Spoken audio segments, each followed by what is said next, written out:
welcome back to the Cinema Condition with your host, filmmaker, and creator of the Nerdcore Podcast Network, Raul Alejandro Mendoza, or the Nerdy Chicano, how I go by online.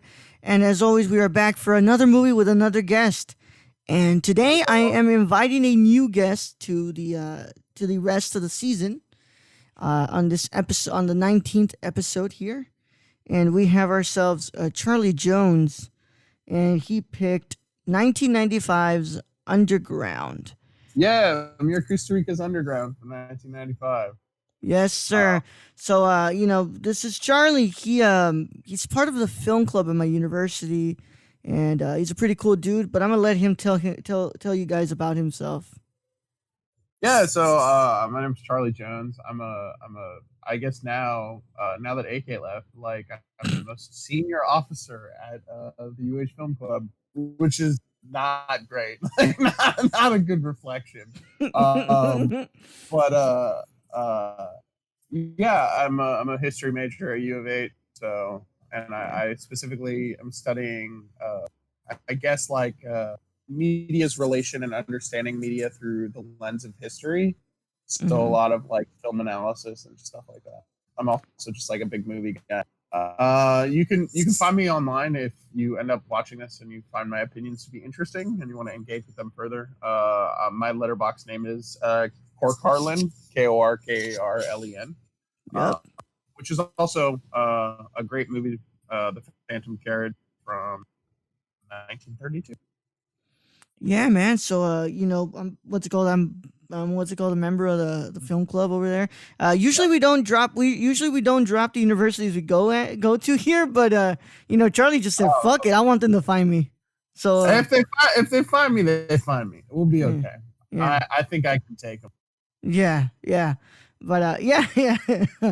So yeah, what's it called? I'm part of that, the film club at that university that was stated here. And Charlie, I met Charlie through I met Charlie at the radio station actually, because he was like, "Wait, dude," like, he goes, "Hey, you're in the club, right?" And I'm like, "Oh yeah, man, what's going on?" He was like, "Yeah," he goes, my name's Charlie and everything. We started talking there, and you were gonna record something for a pod you guys were doing. Yeah, we were recording. AK and I were recording our other podcast at the time. That we're still now, because of the COVID, what have you. We've sort of had to put a hold on. I think we're talking about sort of bringing that back eventually. Yeah. I've had past members of the film club on here. Of course, our first one was Rachel, and I hate Rachel for choosing that movie. For choosing Interview with the Vampire. You don't like Interview with a Vampire? No, sir. Oh, but it's not the fact, because look, you see, this show, it doesn't matter whether you like the movie or not, because what's it called? You can like a movie, you can not like a movie, and you can still have a lengthy conversation on the themes presented. Sure. With Interview with the Vampire, there was nothing there to speak about. I mean, we just had a 45-minute conversations about vampires or the eroticism in vampire films, and how how erotic that film was, especially. Yeah, and that's all I could squeeze out of that. I think Interview with a Vampire is like a really interesting look at sort of like what I would consider like an intergenerational or like an interspersiary look at vampirism in regards to you have stuff like Nosferatu, which is like an old school vampire. Yeah. And then you have modern stuff like Twilight and What We Do in the Shadows, which I think is like an interesting median point in between that two, where you begin to see the eroticism of vampires. Yeah. Without the demonization. It's also I think have you watched the What We Do in the Shadows TV show? No, I've never seen the show. I've never seen the movie either. Oh, it's awesome. It's so great. Hard recommendation. Yeah. Very, very enjoyable. But one of the characters, Guillermo, who's like the main character in the show, points out that he's never seen, before Interview with a Vampire, he had never seen it. Yeah. Which I think is cool. Yeah, so Rachel chose down, but it's fine. What's it called? We're doing Honey Boy. We're doing Honey Boy next season. Oh, nice. Yeah. Yeah, I think she'll be able to pull more from Honey Oh, Boy, which fuck really- yeah, fuck yeah. And then of course we then had AK on Yes. for Yes, you for guys talked about Tangerine. Tangerine, incredible movie that we were able to talk about, and he's coming back for our season finale. But you guys have to wait to find out what our season finale is until the good old episode 30. But it's coming closer than we expect, guys. We only got 11 more episodes coming down the pipe, and then we take a short break, and then we come back in the in the winter for season 2. So it's gonna be a lot of fun here, and I'm glad that Charlie's here. I honestly wanted to get more people from the film club on here, but it's kind of tough with scheduling, and they're all busy. For sure. And also, Oh, some no, people aren't. everyone's busy. Yeah, people are busy, but also some people just aren't people are shy sometimes, and they don't, getting behind the mic and doing this, it is kind of stressful sometimes. So, Oh, for sure. so I understand why people didn't really answer me when I actually put it out there for people to come on. But I'm glad that Charlie was one of the only ones to say, "Hey, I want to be on here." So, Yeah, I definitely love long form discussion, especially in media. I'm always game for having a lengthy conversation. Yep. And also, what's it called? Charlie was the one who recommended me to go to watch Amarcord at the Yeah. And I knew you were a big Fellini guy, Oh, yeah. When that screening of Armored came up, I was like, oh, Raul needs to go see that because Armored is my favorite Fellini movie because it has this wonderful quality to it Mm-hmm. that I think that a lot of Fellini movies have, but I think is so much more present. It feels like a child's dream. Yeah. And I'm still waiting. I'm still waiting for somebody to claim a Fellini. I'm still waiting for somebody to come in and say hey, I want to do Fellini because nobody has chose Fellini yet. I think that's a big thing is I think Fellini movies are intimidating to people. Yeah. I wanted to discuss a movie that was, I think you said it best when you said that the movie that we're discussing today is very similar to a Fellini movie. Yeah. So I felt like in suggesting this movie, we were sort of touching on Fellini while not being Fellini. Yeah. So Charlie and I we go back and we're what are you talking about? We go back, we're still going. The guy's awesome, but sadly we're miles away right now. But yeah. So he wanted to come on and he chose God, I hate having to say the Russian names because I mess them up all the freaking time, dude. Pojismil. It's that's how you pronounce it. Kusturica or what? I thought you were talking about I thought you were talking about the Russian version of the name of Underground, which is Pojismil. It's by Emir Kusturica. Kusturica. Yeah. Kusturica. Okay, yeah. Like Costa Rica. But okay. Costa Rica. Hey, you start bringing in the Latin American countries. I know how to pronounce those perfectly. Costa Rica. But he chose Underground from Emir Kusturica. And of course, nobody has ever chosen a film by this director, so we actually have to do the job in introducing our director today. But yeah, we're going to go ahead and get into this. Emir Kusturica was born in November 24th, 1954 in Sarajevo. Yeah. Sarajevo, Bosnia, but formerly known as the Yugoslavia. And he is a 2-time Palme d'Or winner for When Father Was Away on Business, which is also an amazing movie, and Underground. And he also won the Best Director prize for Time of the Gypsies. Other accolades from him include, the Silver Lion at the Venice Film Festival for Black Cat, White Cat. He's also won the Silver Bear at the Berlin International Film Festival for Arizona Dream. And, other than being a director, he's also a screenwriter and a musician, if you didn't know that. His first work was in 1981 for Do You Remember Dolly Bell? And his recent work was in 2018 for El Pepe, A Supreme Life. El Pepe. I definitely have not seen that one. But, this is my first movie from Costa Rica. Mhm. And I also wanted to bring up, because I was researching this, he's been hit with a couple of libel cases. Yeah, Kusturica is one of those directors that is very, very, very problematic. He's incredibly, incredibly problematic. He's like been on record as being like pro Putin.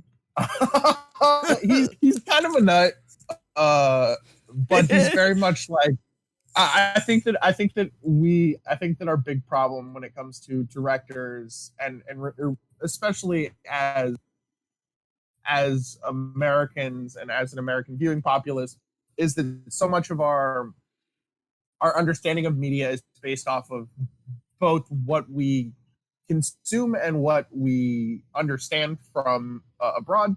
And I think that that's kind of what I think that's like problematic to look at a figure who is, I don't want to say different, but who is from situations that we can't quite comprehend, we don't have a full grasp on, and acknowledge and sort of attempt to understand him through our own lens and then judge him based on our own lens. Kusturica is a little bit of a goofy guy. I mean, he's got a lot of issues. Yeah, I also, I was reading also that he had backed out of a film festival because, accusations that, he had said some stuff about the Bosnian War and all that. So a lot of people have criticized this film as being pro Bosnia, and pro like nationalist sentiment, which is fair. I mean, even someone like I wrote a paper on this movie specifically after it was introduced to me by Dr. Daniel Centeno at U of H. Where Slavoj Zizek even criticized him for being, he called him a war criminal and like a war crimes apologist. So yeah, these are movies that of course there's heavy controversy around. But that's what I think makes it such an interesting film is unless I don't think many narratives about the Serbian War and the sort of dissolution of the former Yugoslavia make it into media at all, but make it into popular American media. Yeah. And I wanted to bring up this last thing because I find it really interesting because I've never really heard of this, but he's been living since the mid 2000s in a town that he built for his film in one of the regions of in Mokra Gora, a region of Serbia. And, he basically had portions of the village, reconstructed for the movie. And he's basically been living there for a while now. Yeah. I've never heard of a director who lives in his own town that he reconstructed for his movie. Yeah, he's, again, we return to him being sort of an iconoclast and just being like a little bit out there. Yeah. But yeah, no, I mean, I kind of, like I say, I like a little bit of madness in there, man. I think there's a lot of method to it, a little bit of the madness that lives in us. So I can get down with somebody over here who's kind of like, a little off the rails sometimes too. Yeah, the movie that he built that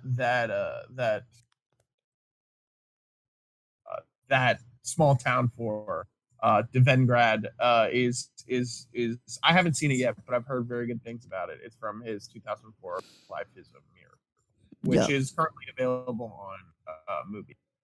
Yeah, I also gotta give you a shout out, Charlie. Thank you for giving me the movie, even though it was up on Prime and I could have watched it on there, but what's it called? It's actually not available on Prime. The reason it pops up and says that it's available on Prime is because it's currently available on Movie, and Movie has. Oh, that's some bullshit, man. Yeah. So occasionally I've looked up movies and been like, oh, it's available on Prime, and it's actually just available. Yeah. Oh, it's available on a channel on Prime. That's what it is. Yeah. Miss me with that, man. That's some bullshit. But thank you for providing the movie for me. No problem. I know that this movie is a little bit, the one thing I'll say about anyone who's interested about this movie after hearing discussion on it is it is a little bit hard to find, which is one of the things that I think makes it I think more interesting is that Mm-hmm. it is not necessarily like a movie. It's a movie you have to actively seek out. It Mm-hmm. doesn't just like the even like the DVD version of it is it is a Kino Lorber re-release of it that came out like 3 or 4 years ago, so it's Mm-hmm. a little bit scarce. Uh, Yeah. but it's definitely worth your time. Yeah. Well, this movie is my first movie from Serbia, Serbian in Yeah, the Serbian language. So I'm a big fan of Tarkovsky. So I mean, I like Russian movies, but this was my first movie ever from Serbia. I had never seen anything from this what's it called, this region.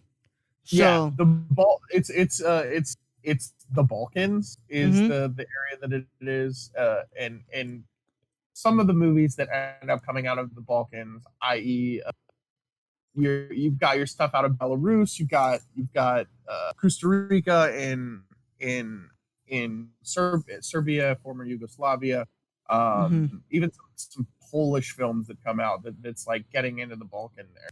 Yeah. They're bizarre and truly wonderful. Yeah. So, I'm going to go ahead and get into this, but, I'm going to break my rule today because, usually I say this isn't really a review show. There really isn't a need for us to have a big, lengthy discussion on what we love about the movie. We're more talking about the analysis and the themes that are presented here. I want to break my rule for just 5 minutes here, man. Yep, I sure. want to say I absolutely adored this movie. I mean, I have not watched a movie this good in a while, dude. At least for a first timer, I Yeah. have not seen something this good for a while now.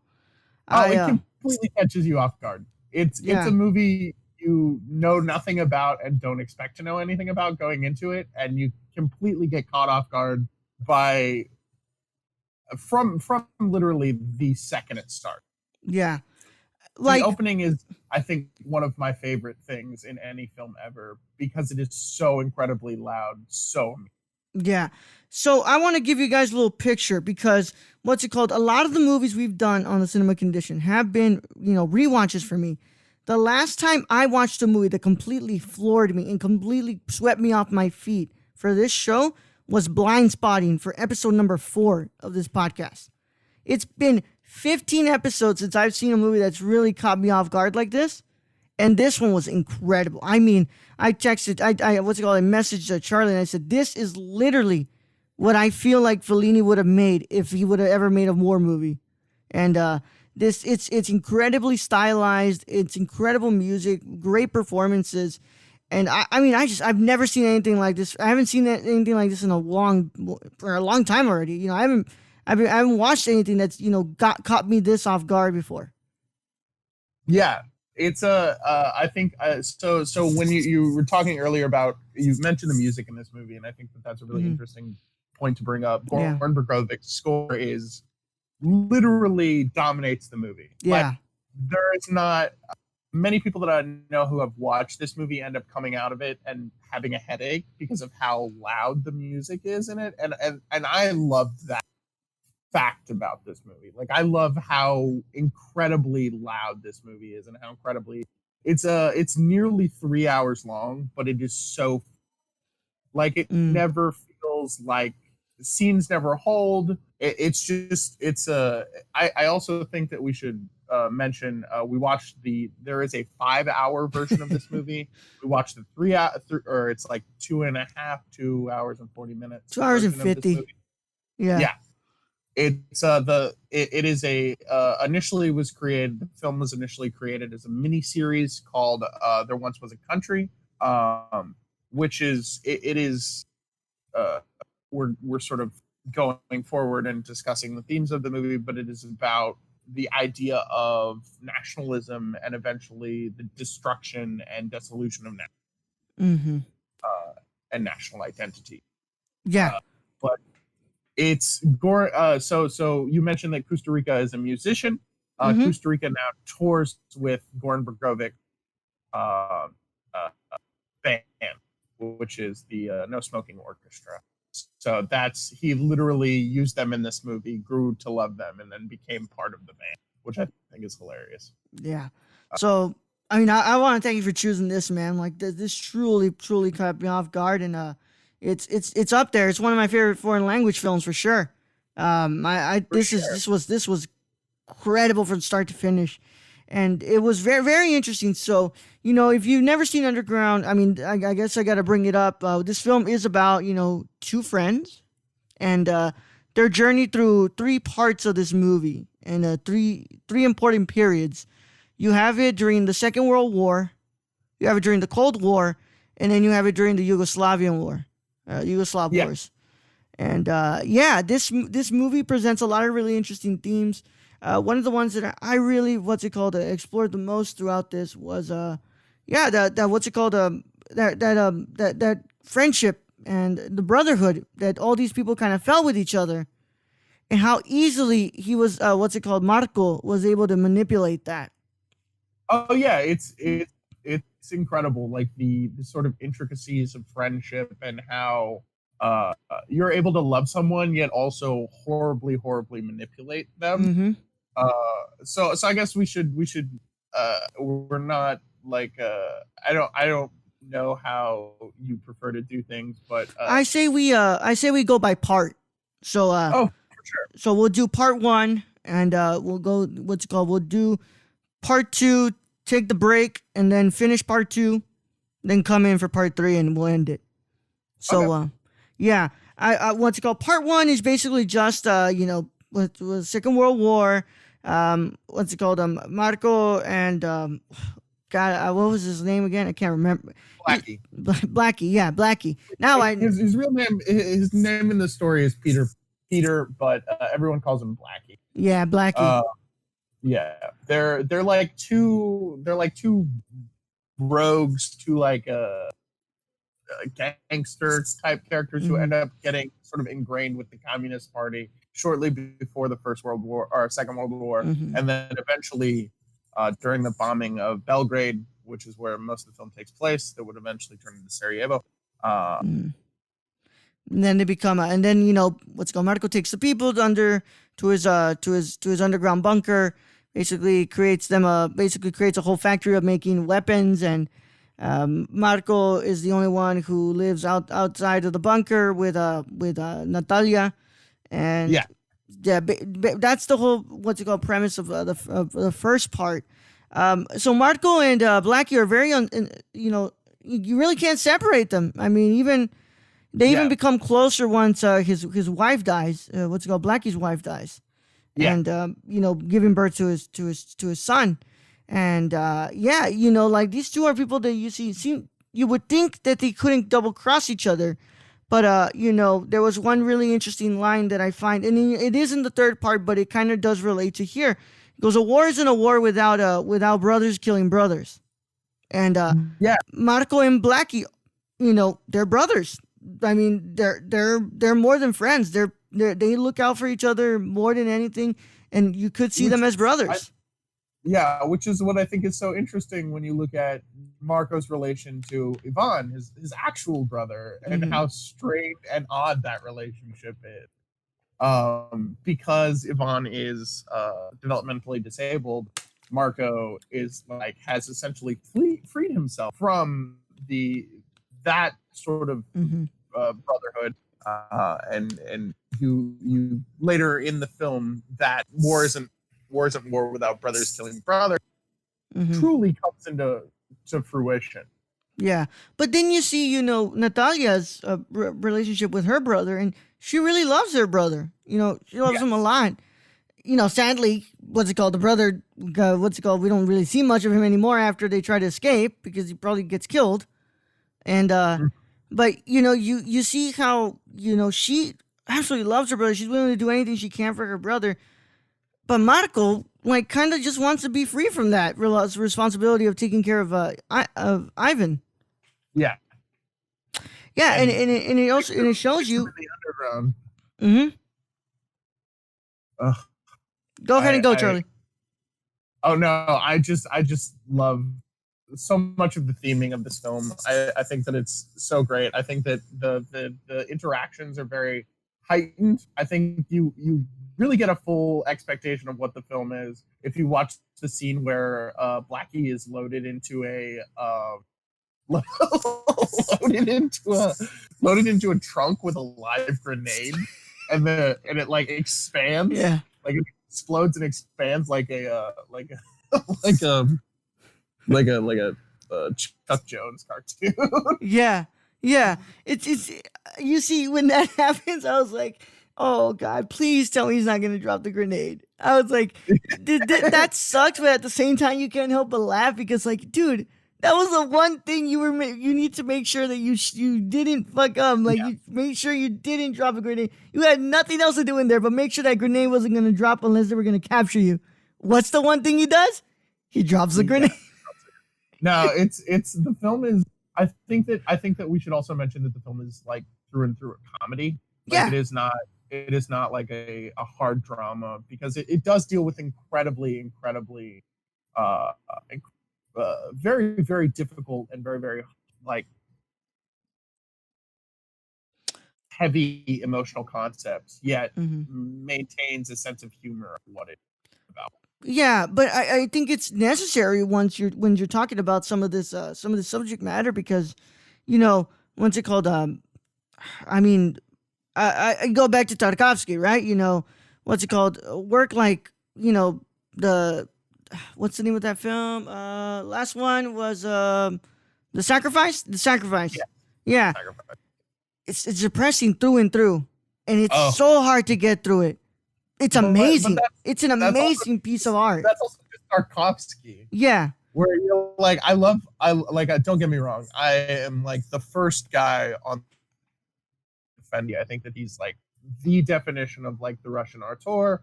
I think that his films are amazing. I think that Stalker is potentially the greatest foreign language film of all time, which is very, very controversial.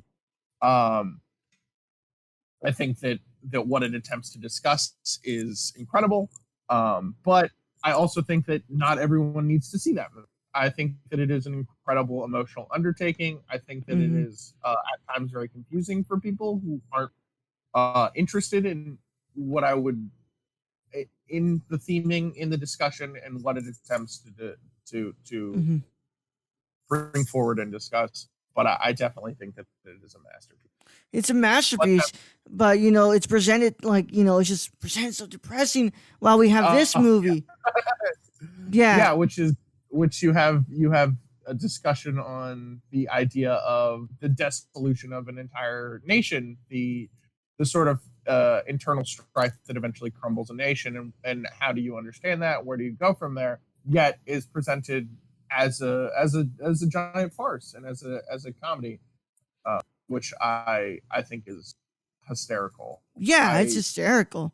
I mean, there's just so many moments in here where I was just like, I was laughing out loud, man. I was loving it. And Kusturica really knows how to do comedy really, really well, which I think is one of the things that really draws me to his movies. I think that his films have like a really wonderful absurdity to them that isn't present in a lot of like a lot of media that discusses very, very hard concepts. Like, I don't know if you read anything about When Father Was Away on Business, but that's literally a Bildungsroman where the kid's father gets taken to the gulag for basically talking bad about the government, and it's attempting to sort of understand yourself without the figures that you need in your life, and how do you understand yourself? How do you come to a better? How do you come to your own identity? It's great. It's not my favorite Kusturica film, but it is definitely a good. Yeah. So during this first part, we do kind of get a little bit of that talk about national identity. They're very proud of what's it called, Yugoslavians. Yes. They were ready to go out there and fight whoever was coming into Blackie was ready to go and fight. Even though they disturbed his dinner, with his lunch, he was ready. He was packing. He was ready to go out there and fight whoever was gonna come into his city. And that idea of like being very proud of your national identity, it kind of gets stripped away throughout the rest of this movie. Yeah, I speak when I talk about this from a personal experience. I was very good friends for a period of time with a person whose parents immigrated to Canada shortly after the beginning of the siege of Sarajevo, and that pride of national identity in regards to not being full stop a Yugoslavian is incredible. They're like one of the most proud people when it comes to their national identity, because in a lot of ways, with the Titoist government, they were free from a lot of the problems that plagued the USSR, because most people like to think of Yugoslavia as being a hard and fast, they want to think that it's the former USSR, and it's not. It was its own country. It was its own identity under Joseph Broz Tito, which I think is something that gets brought up in the film and really discussed, is that it is a distinctly different identity. So I think that when we compare it to Russian films, we do that merely out of convenience, not because it is hard and fast. Yeah, man. And we're gonna come back to the national identity when we get to part 3, because there's more of that talk in part 3. At least compared to part 2. I mean, there is a lot in part 2, but in part 3, I feel like there's more, because it is during the Yugoslavian War, so there's more hurt there when they're like, oh, Yugoslavia doesn't exist anymore, and it hurts them, and it's like, wow, like, damn, my country was taken from me. But is there anything else you want to present from part 1 so we can move on to part 2? One of my favorite things about this movie that we haven't discussed is the establishment of the meta narrative, which is the idea that during the film there is another film being shot. Yeah. Which I think is incredibly Fellini and very, very funny. Yeah. So the other thing to take into consideration is the fact that this film also discussed some of the war crimes that were perpetrated in the former Yugoslavia by the Nazis, which I think is very interesting, because it's more often than not we just exclusively hear about Western-facing genocide in regards to genocide that we experienced or were able to understand, i.e., the Holocaust. But this is also different. Yeah, well, it's why I'm constantly recommending Come and See from Milan Kumov, because because I would like to say, even though I'm fairly knowledgeable on these things, because I'm myself, I was a history minor for some time as well. Yeah, and I have a brother who loves history, and I've loved history for so long, so I had to do my reading and research, and I know fairly enough about this subject. I had never seen a movie on the Yugoslavian wars. I mean, I've never seen one, and I had never seen. Sorry, Charlie, I don't mean to cut you off, but I had never seen a movie like Come and See, because we never really talk about the Eastern Front. We never talk about the genocide that was done on the Eastern Front. So, for it to be presented in here as well, I was like, God, it's so interesting. Like, these are movies I want to just put out there for the public to watch, because, you also learn a little bit stuff. You learn some stuff that you probably weren't talked about in school, because, you had to concentrate more on the Western world. Yeah.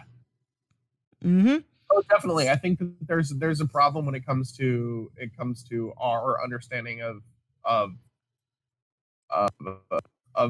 media, that especially about World War II. I think that one of the most disadvantageous things that we can do as people who consume films is to exclusively consume one type of film from one area. Like, I recently just watched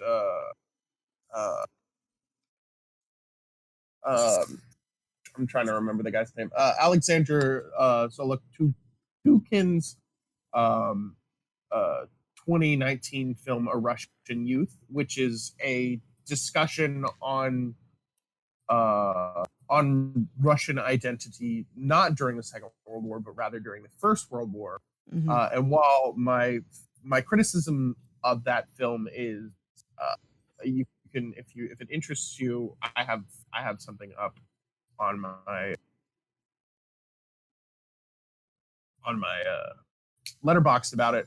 But it's a very, very interesting movie because I don't think that the Russian side of World War One, and I'm not trying to be like a Russophile or anything like that, and be like, oh, Russia, so great.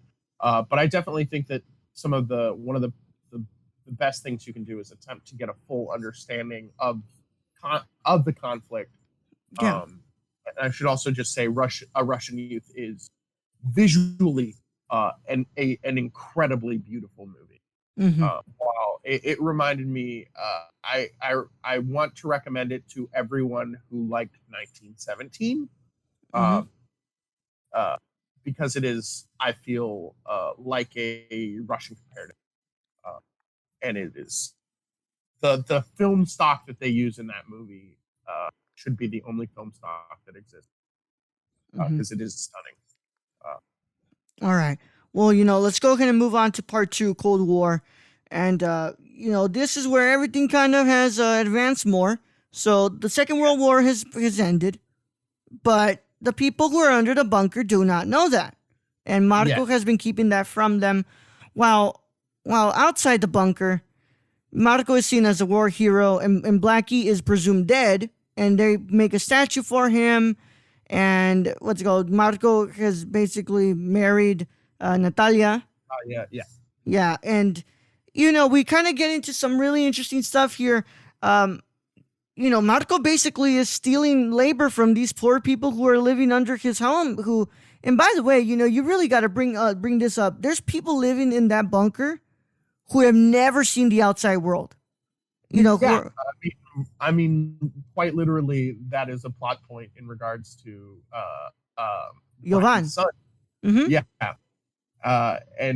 which I think is amazing. I also love the irony, the deep seated irony in this that begins in the second part with that you begin to see sort of come into a fruition, where a figure like Blackie, who is an inherently sort of masculine, he's a masculine figure in regards to just like his presentation and stuff like that, rules this heavily militarized, controlled society that is so exclusive in regards to being that it is an underground society that no one can get in or leave. Yet everything to him is a symbol of fascism. Yeah. So you run essentially you run a fascist microeconomy, yet everything is like a fascist boogeyman to this character, which I think is hilarious. Well, yeah, his line, "Fucking fascist motherfuckers." Yeah, it's like such a great little just nod to the sort of like paranoia that stems from this character. Which I love. I think is hilarious. Well, I mean, you also if you're growing up during that time, I think you have to have a little bit of paranoia, Oh, they bombed a zoo. Yeah. You know what I mean? Like, they bombed a zoo. They killed his tiger, his monkeys, and what's it called? I believe it was also like a duck in there. Like, they found his whole ass zoo. Yeah, the first scene where they bomb a zoo is sort of traumatic for the animal lovers out there. But it's something that I think really adds to the film. Yeah, makes it sort of help to establish characters. But I absolutely I think this is where you begin to see a more establishment of a meta narrative, when you begin to see the introduction of Blackie as this sort of folk hero who then comes out of the bunker, escapes out of the bunker to sort of like do these night raids, and ends up finding this where they're shooting this movie about how great Blackie is, and what all he did for the cause, and ends up killing the man who is playing the the Nazi chief. Yeah. Which kills me. It kills like Franz. Like it's Franz. Like he hasn't changed in 15 years. Like I was like, yeah. It's like it's so hilarious. Like he's like you haven't changed in 15 years. I can't believe it. I'm like, what, dude? Like have you not noticing he's putting on a freaking mustache? Yeah, it's this movie is like hyper aware of the fact that it is a film and that it is commenting not just on. It's commenting not just on national identity, but the ability of creation of national identity, where how much of it is actually real, how much of it is not. How much of it is just stories that we tell ourselves to make ourselves feel better. Well, because and I think that's because it kind of helps us cope with the idea that the war is hell. Yeah. Well, I think that Elliot Kilmob does a really good job of selling war in incumbency. And I think that this film does a thing when it attempts to discuss war-based trauma. Yeah, because what happens when we come back from that? And how war kind of corrupts people. It corrupted Marco to manipulate the people who he held so close to him, and to basically turn his back on them. And it corrupted Blackie to sacrifice all this when he could have easily said, "Oh no, fuck you, man, I'm coming out of the bunker, like get out of my way, Marco."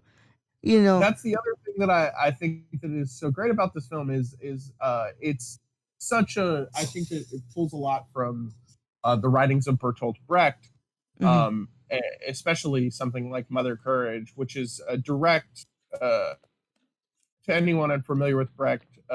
Brecht is like a famous anti-war playwright. If you need recommendations from me, Three Penny Opera,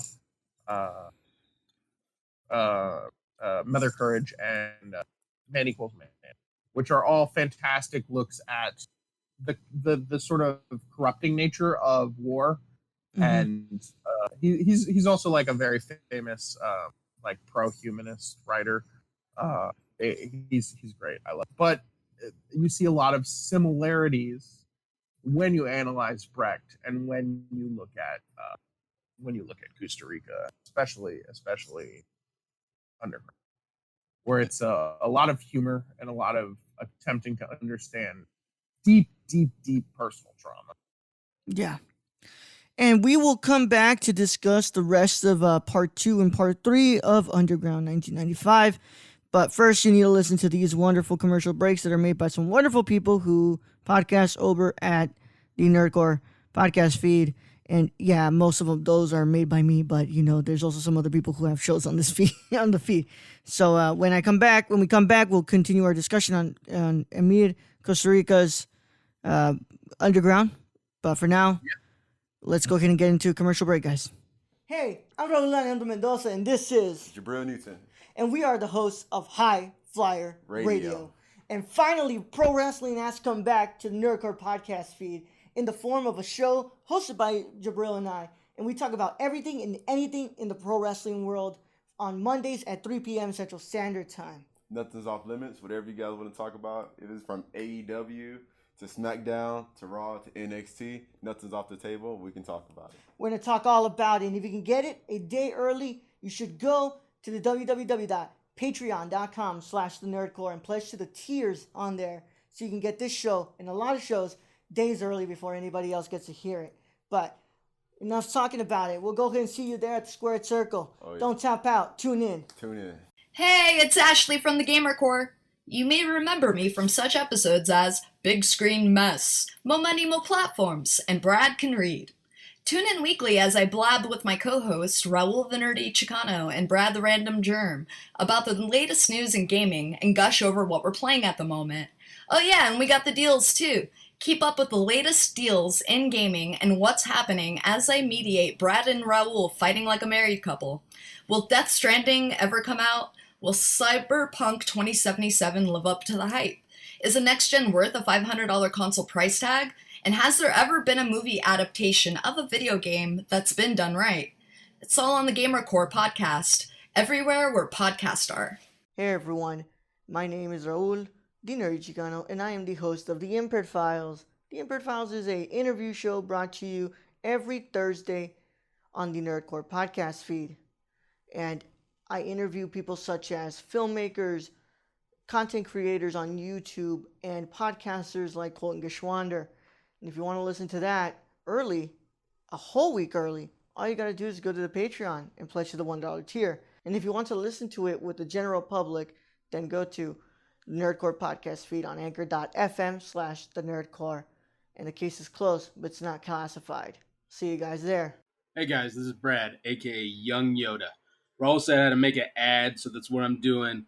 It's supposed to be for Unstructured, but as you guys know, you can freaking catch me everywhere when it comes to this podcast feed. You can find me on the Nerd Cores, on Gamer Cores, on Nerdy Chicanos sometimes when I get lost. But for this particular one, I want you guys to go check out Unstructured.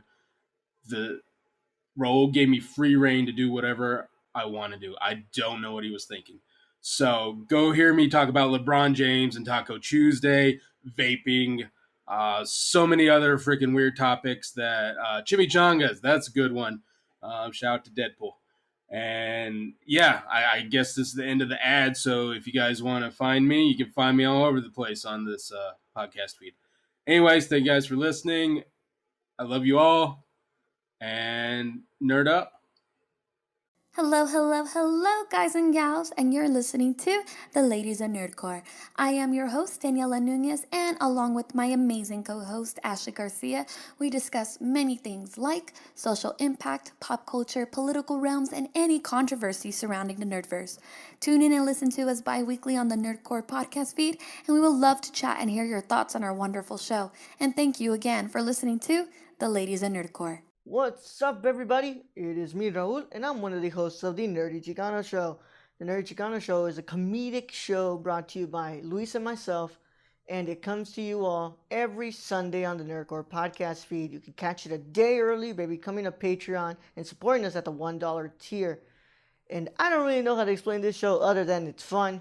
We get to talk about whatever we want, and it helps you move on in the week. So if you want to catch the Nerdy Chicano Show every Sunday at 8 a.m. All you got to do is go to anchor.fm/thenerdcore, and we'll see you there, baby.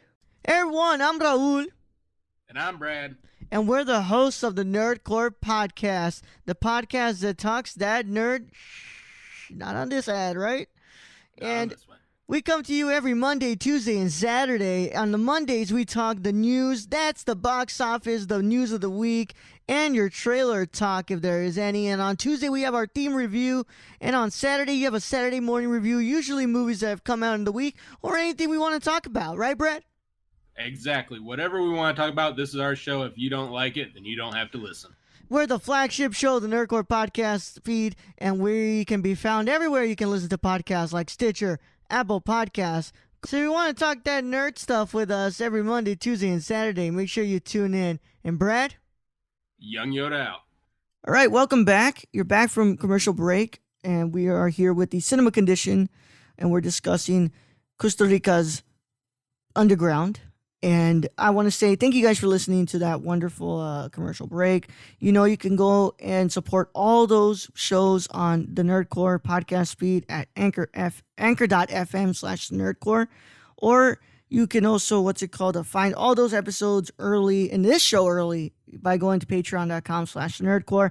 Yes, I know that this episode literally is getting posted the day before it goes up.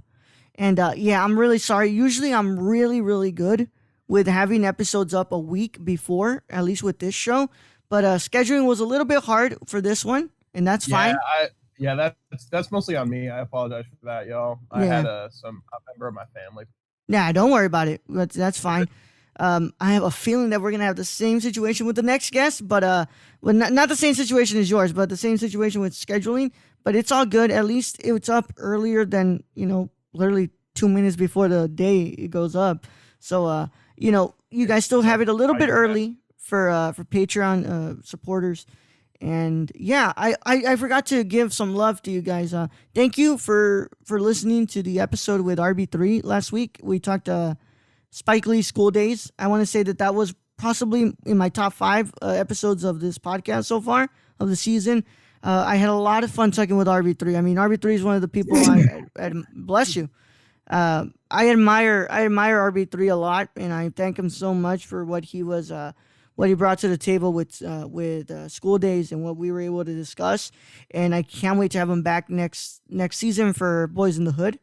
And if you guys want to go and check out that episode, it's there on the feed. It's also going to be on the Nerdcore podcast feed, but you know what to do. Anchor.fm/Nerdcore. And also make sure that you're subscribed to this podcast feed as well, and you're reviewing and rating this as well. But we're going to go ahead and get back into our discussion here for the end of part 2. But Charlie, we're back and we're talking about the rest of part 2. So I want to talk about the wedding. I mean, talk about a beautifully framed wedding. I love the whole the spinning contraption that the band was on. Yes.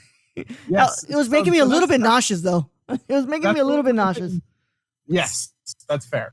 Well, that's one of the things that I really absolutely adore about this movie is that it always has its feet firmly planted in magical realism, which I think is especially when you get into the realm of magical realist film, it is something that is very, very predominantly dominated by Latin American filmmakers. So when you get that's I love magical realist film. I think it's one of the most fun, interesting, and inventive things when it comes to filmmaking. But it's so the wedding scene is fantastic. The bride flying in is incredible. The people dancing on a tank is just it's amazing. It's amazing, and then it comes back around at the end of the film, which I think is truly beautiful. Sorry, Charlie. Go ahead and finish. Fine, all right. Well, something that I kind of saw in there and I wanted to bring up, and we're further talking about Marco. Marco feels very out of place now in that wedding. Yes. It's something that I couldn't stop realizing in this film. Marco feels very out of place. Well, first of all, he wants to control how much Natalia is drinking, and obviously that doesn't go well because girl gets plastered. I mean, bad.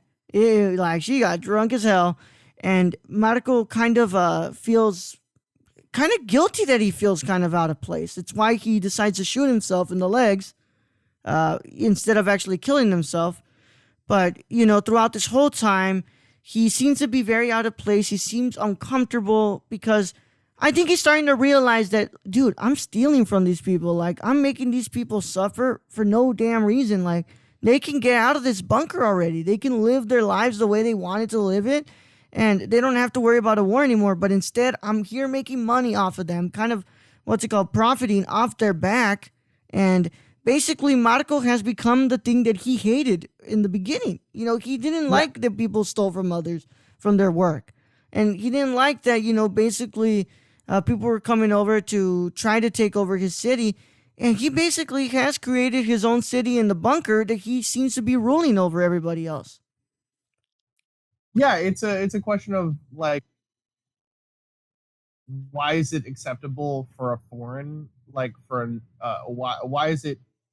do you hate a foreign entity for doing that, yet you're doing the exact same thing? Like, it's a question of just internalized profiteering. Yeah, and I think at that point, that's where Kusturica is kind of having a little bit of commentary on Tito, on what Tito was doing at the time in Yugoslavia. Yeah, definitely. I definitely feel like the film is very much rooted in a criticism of both hyper-nationalism and a continued sort of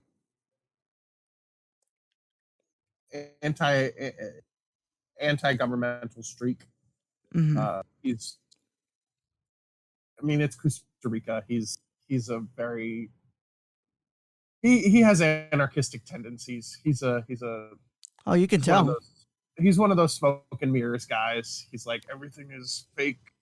He's an interesting character. Well, yeah, I kind of see it as well with the director figure who's making the movie, and he's like, I need more natural acting here. I don't need you to be acting. I need you to be like, it's like this is your real life and stuff. And I could see where he was kind of going with there. Like he doesn't want to make the film look fake. He wants to make it look like a real, actual thing because it's based on an actual event that happened. Yeah. Mm-hmm. Yeah, it's definitely this film is, I think, an interesting companion film to a film that I'm maybe would want to discuss later. I don't know but it's Rada Jude's I Do Not Care If We Go Down in History as Barbarians from 2018, which is another piece of former USSR or former bloc slash Balkan / Eastern European cinema from Romania. It is a discussion on the idea of historical narrative, clean narrative, stuff like that. It's a very, very powerful film. But I think that Underground goes into that a bit too, is the discussion of sort of constructed narratives and constructed histories. And like who defines what's propaganda and what's not propaganda. Yeah, and so throughout that wedding, they're having fun. The kids are. I like the whole part where the kids throw the ball at the guy, and he just keeps getting way more pissed off. So he basically fucking throws out the ball, and the kids go play in the tank.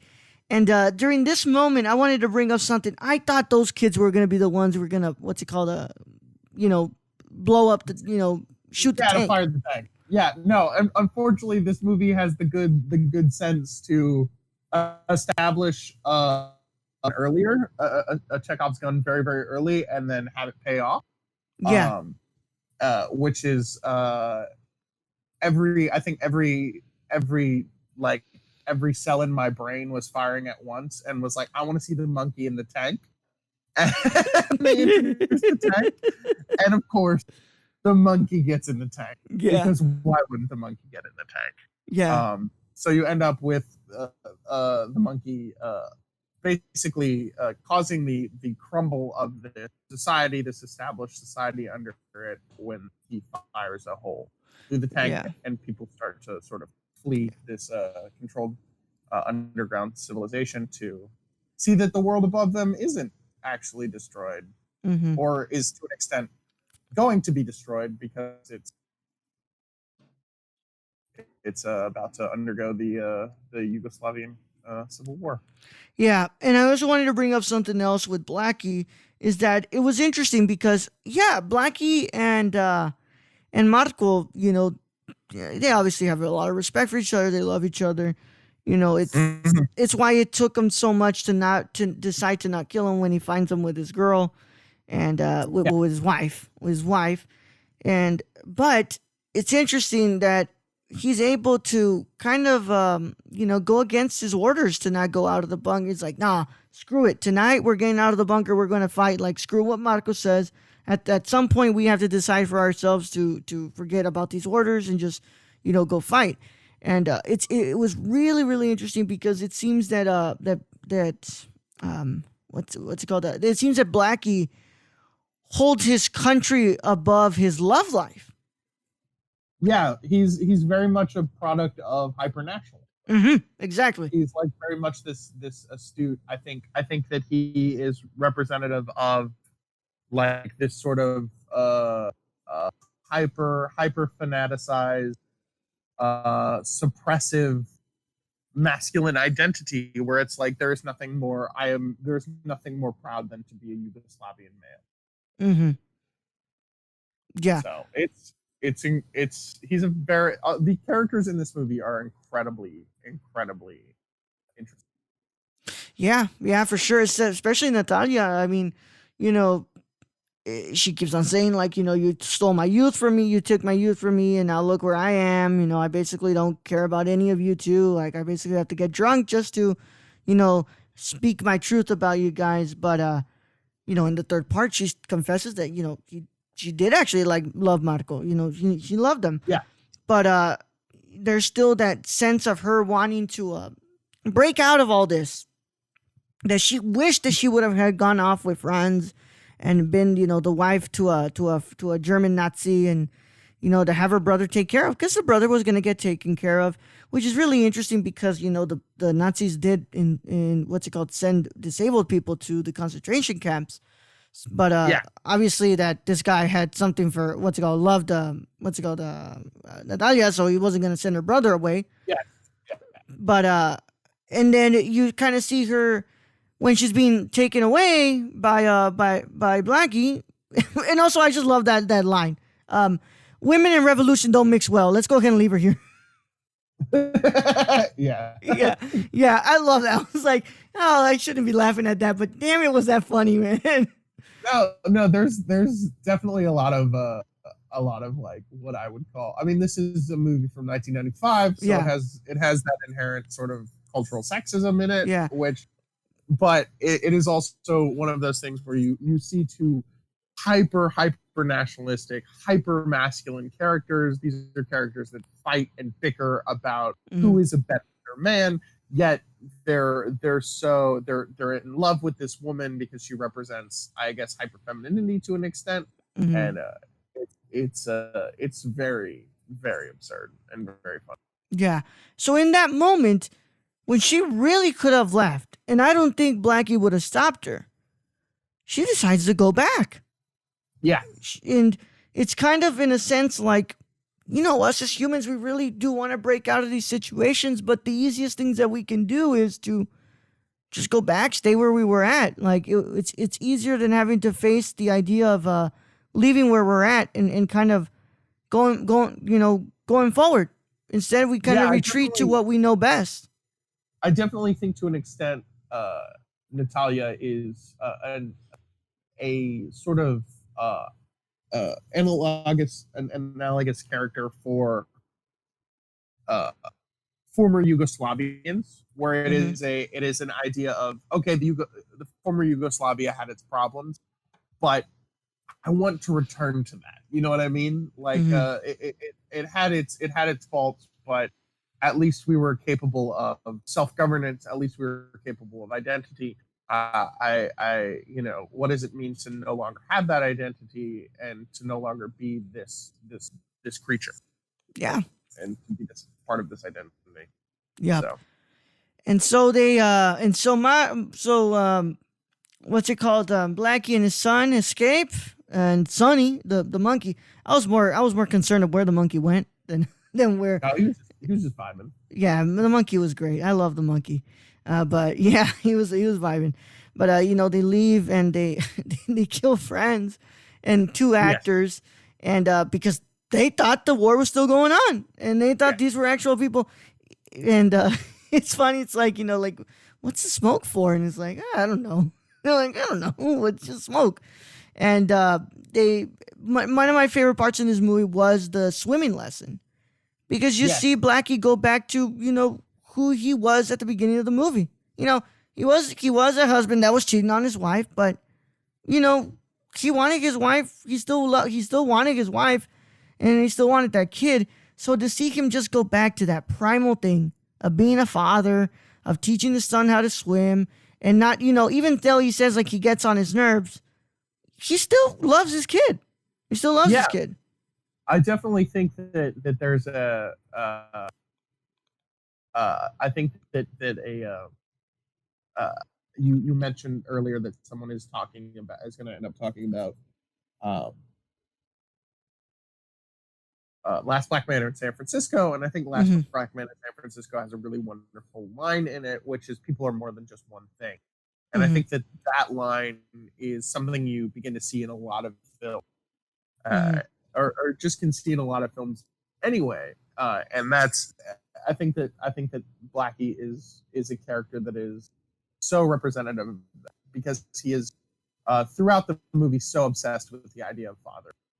Yeah. And the idea of sort of stewarding that identity.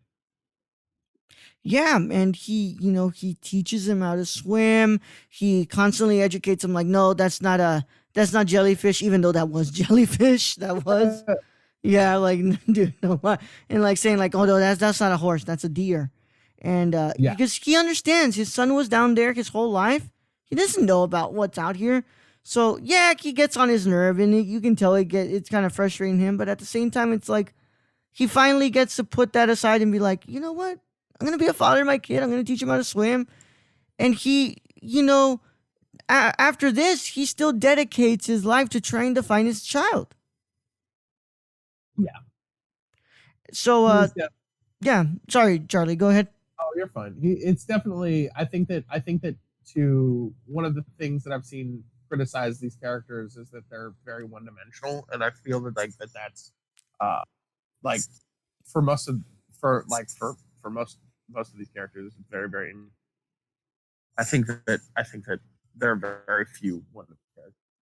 Yeah, no, I find that completely false. I think, the main characters are not one dimensional. I mean, if you want to say the guy from the band, the one, the catastrophe, the one, yeah, but it's pretty much one dimensional. But the main characters in this, they're not one dimensional at all. Even like a secondary character like Ivan, really fleshed out. Yeah, but I definitely love all the characters. Mm-hmm.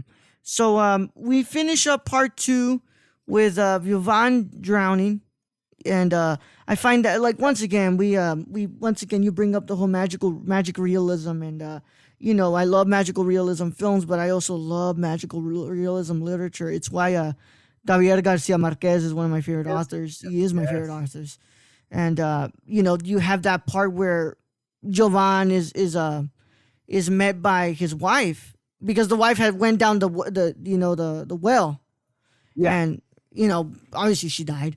There was no way you don't survive that damn whale. You've been going down there, and you're not gonna be able to come back up, so you're gonna die down there. So they meet and they swim off, and they just go into the soil, and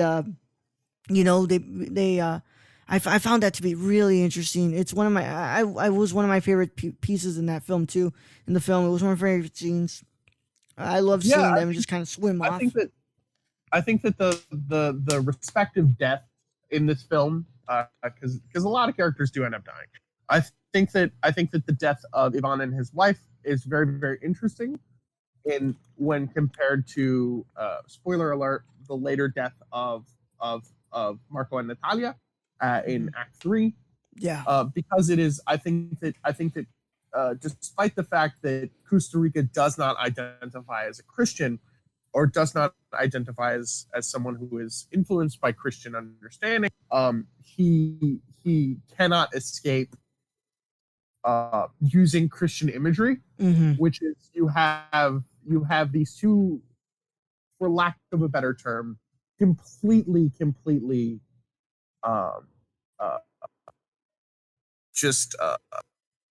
terrible figures get wiped away in death by a cleansing fire. Yet you have these two characters that are very they're not tainted by sin, they're not tainted by, I think they've spent their entire life in this underground bunker. They've never even seen the sun in some cases. Get washed away in the waters of redemption in this beautiful retribution in a way. So it's very interesting. I think even something like later Ivan's death, Ivan the brother, his death is very reminiscent of like a Pietà, which is you have this sort of like a childlike Christ-like figure. Yeah. Who is survived by a monkey. Yeah. So. And I wanted to bring up, and I guess this is where we fully go into part 3, and it's really interesting that you bring up the religious aspect. He's not a Christian, but he does have some interesting symbolism in there. He of course has the cross, and then he has the white horse from Revelations, in the Book of Revelations. So Yes. that was really, really interesting to see there. Because, of course, you know, that it's the Yugoslavian Civil War. It is pretty much hell on earth. And it is the end of that country. So Yeah. the White Horse comes in and it's the apocalypse. It's the end of what we know of that country. And it was really, really interesting to see that come up. Yeah, it's how I think that there's a very, very interesting thing in regards to looking at this movie at this particular time in America, which is the perception of the end of times when it comes to problems with the governmental system, where it's the idea of, okay, we're humans, we're people. We're not going to cease existing if a government ceases to exist. So I think to a lot of people, it's somewhat terrifying, the idea that America could change so drastically from the country that it is to a dramatically different country, if that eventuality of what's going on right now. Yet there are still Slavic today. Like just because the country falls apart does not mean that the world ceases to turn. So I think that there's a lot there when it comes. Yep. And I was gonna say, don't worry about spoilers. I mean, they're listening past this already. So you know, this show, it respects, you know, you guys not having watched the film, but you know, spoilers, like, you know, we have to analyze this whole film. We're gonna get into what the film shows and everything. So, sorry guys. Yeah, sorry guys. No, what I will say is don't let spoilers deter you from watching this film, because I think that regardless of the film, regardless of the fact that the film has been spoiled to you, I think that it is a film that should be consumed. Like, it is a film you should watch, because I think that the symbolism, I think that what it discusses, I think that it has a lot outside of just, oh man, what an interesting character death. You know what I mean? So part 3, we come back to Ivan still looking for Sonny, and I wanted to get back into national identity. I said this is where we was going to come back, because while Ivan is still looking for Sonny, he says, you know, the only thing he wants is to go back home. He wants to go back to Yugoslavia, but he won't stop until he has Sonny, you know. Yes. And he is broken the news that, well, dude, Yugoslavia doesn't exist anymore. Yeah. Yeah, it's gone. And he feels, he hits him like a freaking freight train. And he's like, what? Like, you know, what do you mean Yugoslavia doesn't come back? And you feel that hurt from him. Like, he's like, my home... Yeah.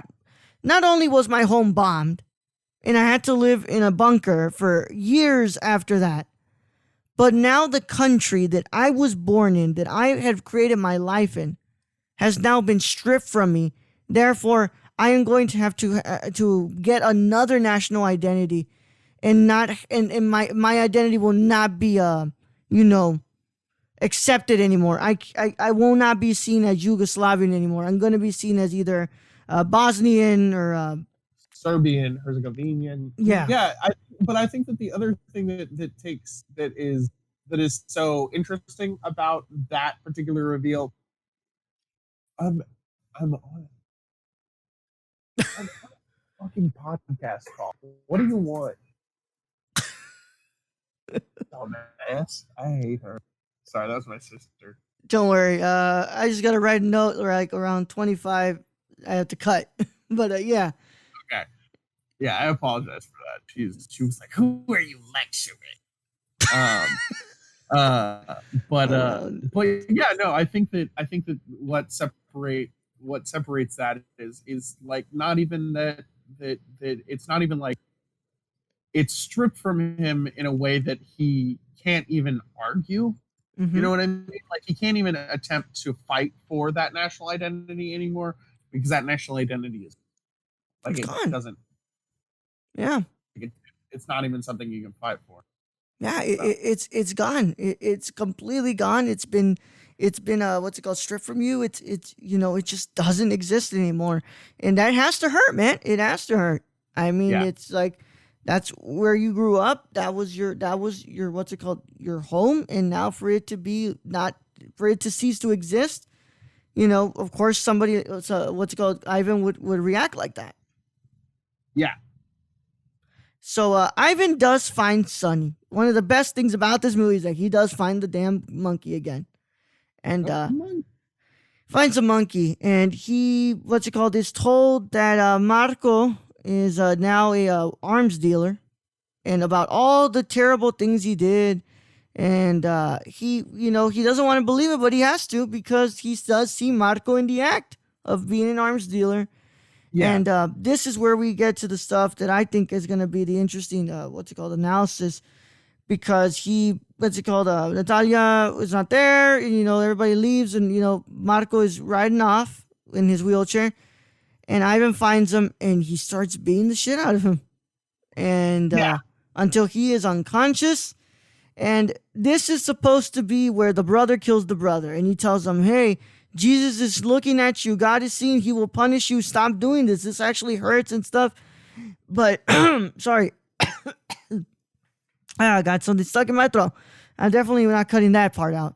But he says that this is where the brother is killing the brother, but that doesn't happen until Blackie orders the murder of him and Natalia. Which he doesn't even realize that he does that. Which is, I think, is so funny, is that is later in, like, he doesn't it's indirect, like he has no conscious in regards to his understanding of that, which is it goes to show that Blackie goes from being this rather sympathetic character in the beginning, a character that is like willing to stand up and fight for what's good, for being so dramatically warped by the systems that he's placed into and the systems that he's part of. But still, they bring him. I think one of the soldiers was like, if you don't have anything left, what's there going to be? And he says something that stood out to me. I'll still have my country. And I'm like, even though he's changed drastically, it's still there. It's still that love for his national identity. It's still that ultra nationalism from him.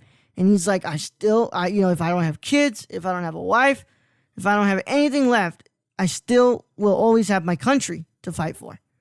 Yeah. But that's the other thing that I think so interesting, is he says that even before he realizes that he killed Marco and Natalia, and then after he kills Marco and Natalia is when he begins to lose it, because I think to an extent he realizes that a national identity is one thing, but it is people make up it. And so when you're stripped of the people that are closest to you, what happens? Like who ceases to? Yeah, and it's where I think, and this is what I'll bring up before we discuss the dream sequence. It's what I think this movie, the biggest part about this movie, is what us as humans search for. We search for friendships, we search for love, we search for brothers and sisters, and we search for those relationships we can have. And at the end, we are reminded that all those things that we search for in this life can be easily taken away from us. Yeah. It's despite being incredibly loud, incredibly farcical, hilarious at times, it is still a film that is deeply, deeply moving in regards to its sadness. It is what if everything you are can be taken from you in minutes? Yeah. Your country can be stripped of you, your identity can be stripped of you, everything you are as a person can change. And so how do you attempt to understand? Yeah. And so, still looking for Jovan with Sonny. Blackie looks down a whale. It's interesting symbolism going back to his wife dying. Jovan's wife dying in the whale. And he goes down it, and while he swims down, we finally arrive to the ending of the film, the dream sequence, which this reminded me of the party that they had for that prostitute in Amarcord at the end. Well, not the end, during, like, towards the end of the film, where she gets married and she leaves the village. It reminded me all about that, especially the table setup and everything, and the band playing, and everybody, like, you know how some people were like, oh, you know, fuck this girl, why is she here? You know, but whatever, like, we're here to celebrate the wedding of, you know, Yovan. And just like in Amar Court, they were there to celebrate her wedding and finally being released of her lifestyle that she was in, and finally being taken away from this, you know, village that was obviously, you know, deteriorating her. And I think that's kind of the same thing here. It's like, finally, Blanky has been released from everything that was holding him in the real world. And he's able to, you know, well, he dies, but he's in this dream sequence where he's back with the people he cared about. His son, his wife. To call it a dream sequence, I think it's disadvantageous. It's the final scene of the movie is Kusturica's depiction of heaven. Yeah, that's where heaven. These terrible people end up in heaven because I think to an extent there is no like these characters are people that are products of a situation. They're not bad people. I mean, like, I think the only bad people are like the Nazis. Yeah. Everybody else has pretty much been influenced by what they've seen, and it's hard to kind of maneuver that when that's all you've ever known. For sure. And you get what I would argue is one of the most beautiful depictions of the afterlife in any film as this group of people that you've grown to love and appreciate eventually sort of casually slip off. And as this rancorous music takes over. It's an incredible ending of the film, and I think one that I don't think that it would. I think that it is so incredibly impactful. Yep. And like such a beautiful ending. And there was also one instance I knew that it was heaven because when he tells the wife, "Come on, let's just let bygones be bygones," and he's like, "Okay." And I was like, "Yeah, that's got to be an imaginary place because his wife would have not accepted that." Murder him. Would have murdered him. Oh my God. And everybody's dancing. Everybody's having a good time. Jovan and his wife are married. And the ground breaks apart. Just like Yugoslavia is broken apart. 6 countries are formed from the former Yugoslavian Republic. And there we are. We are at the end. And anything else you wanted to bring up? The last minute thing that we didn't get to bring up during the conversation? No. I mean, if I just absolutely adore this. Like, I love so much of the imagery and so much of the symbolism and just the discussion on national identity and stuff like that. I think it. I just want to say to anyone considering watching the film, please actively seek it out. Yes, it is. Please, it is something I don't think that I could sell anyone.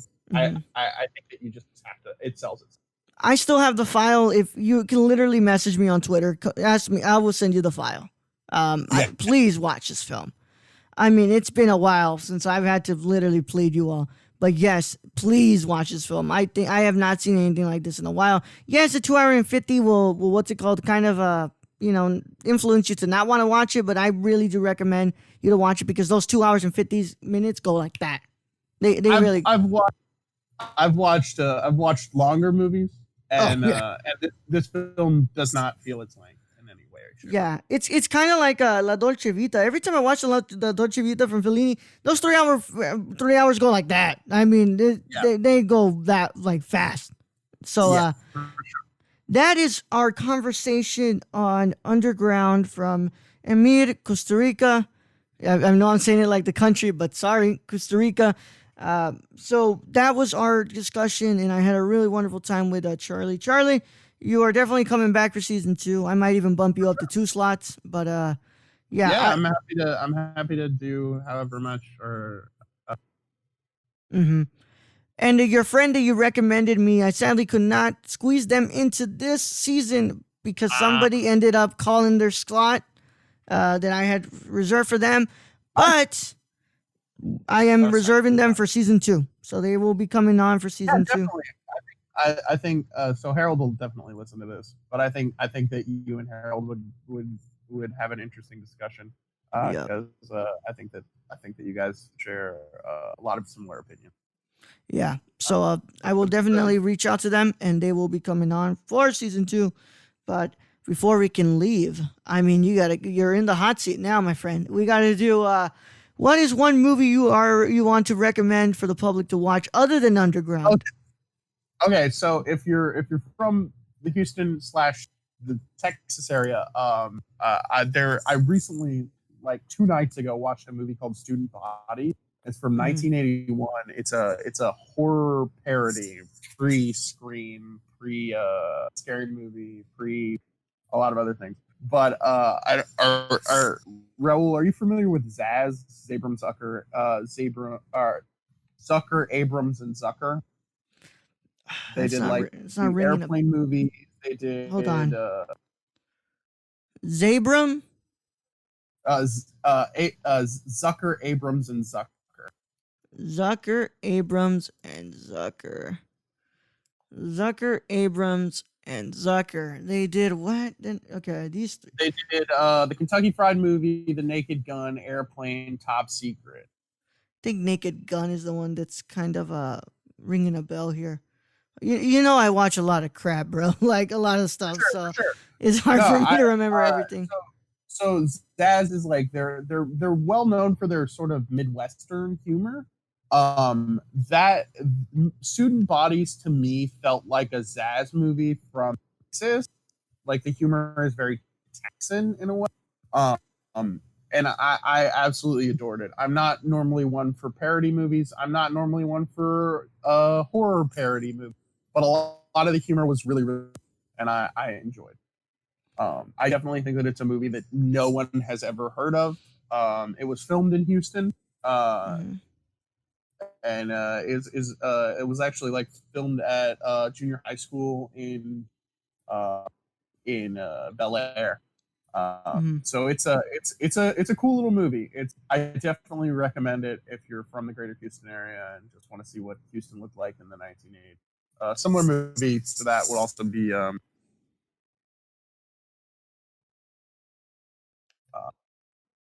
it's a Robert Altman. Yeah, of course I know who Zaz are. They worked on Scary Movie 3 and 4, dude. Oh, I didn't. I think only one of the Zucker worked. Yeah, David Zucker. Yeah, Brewster MacLeod from 1970 is also like that. If you want to watch like an old, but great. Yeah, those movies are great.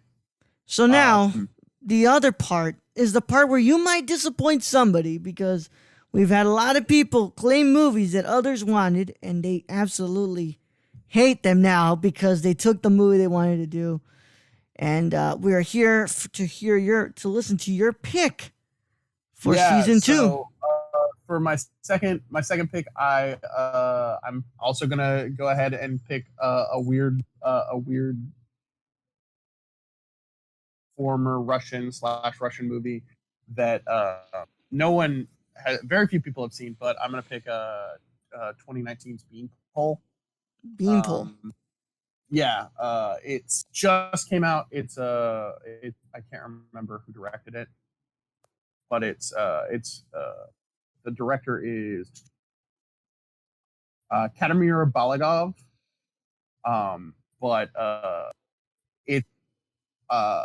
This, you know how people were freaking out about Portrait of a Lady on Fire?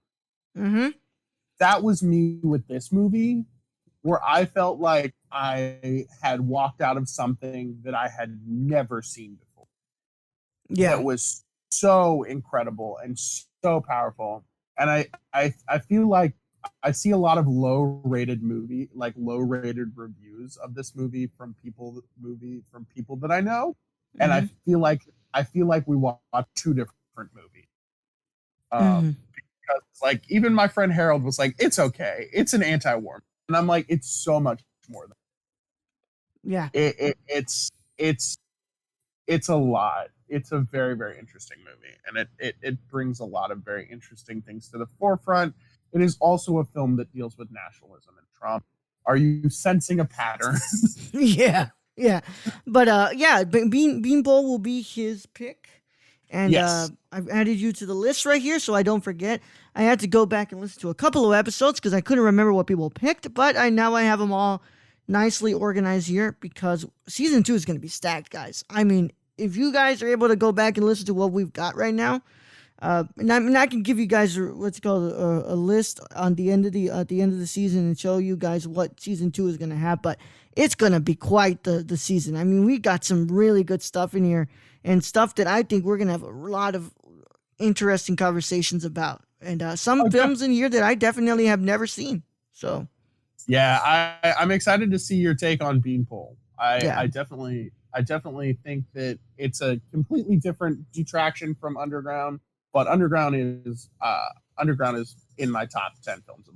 yeah. Like I don't think you can ever find a movie that discusses things like Underground in a way that is as succinct. Yep. So, you'll be coming back for season 2. I want to say I have not yet to schedule season 2 yet because I haven't even finished season 1 yet. But It'd be like that sometimes. more than likely, you will be premiering in 2021, not 2020 of winter 2020. So we will see how it goes. But I want to thank you so much, bro, for coming on. I mean, we had a really great conversation. And For sure. yeah, I'm happy to be here. yeah, bro. So if you can let the people know where they can find you on the internet and all that stuff, this is your chance. Yes. Plug it up, bro. So my Twitter is the same as my letterbox. It's KORKARLE.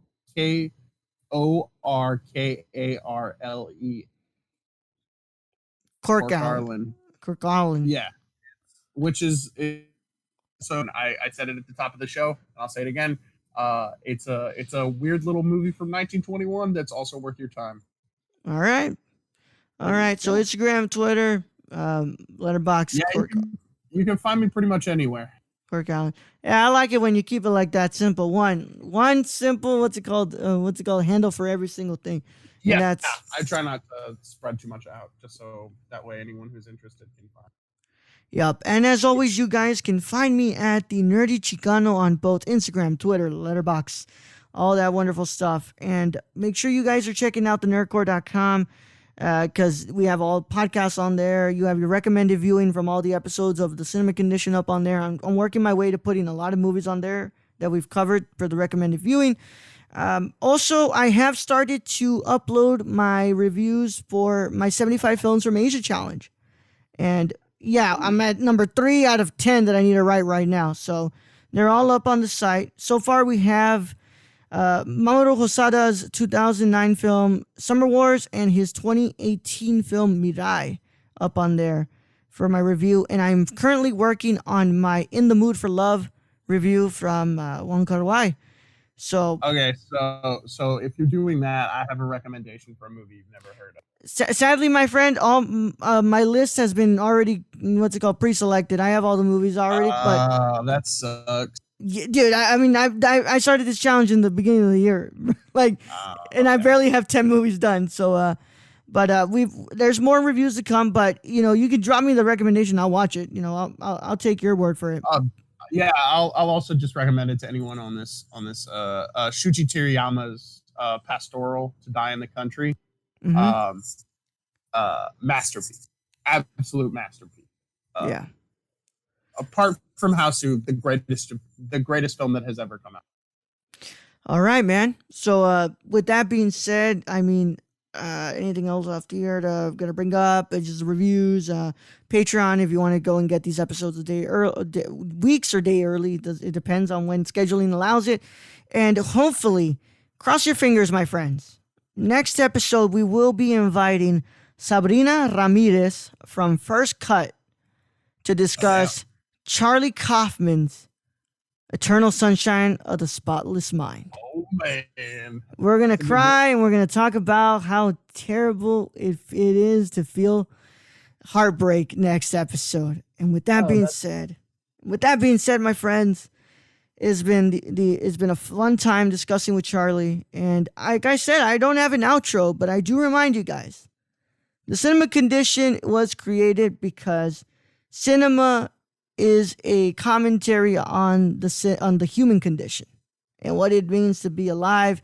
And the best way to understand more of what makes us us is to watch art and to look at art. So watch a movie, my friends, and I hope you all have a good time. And watch something you've never seen before. Watch something you've never seen before.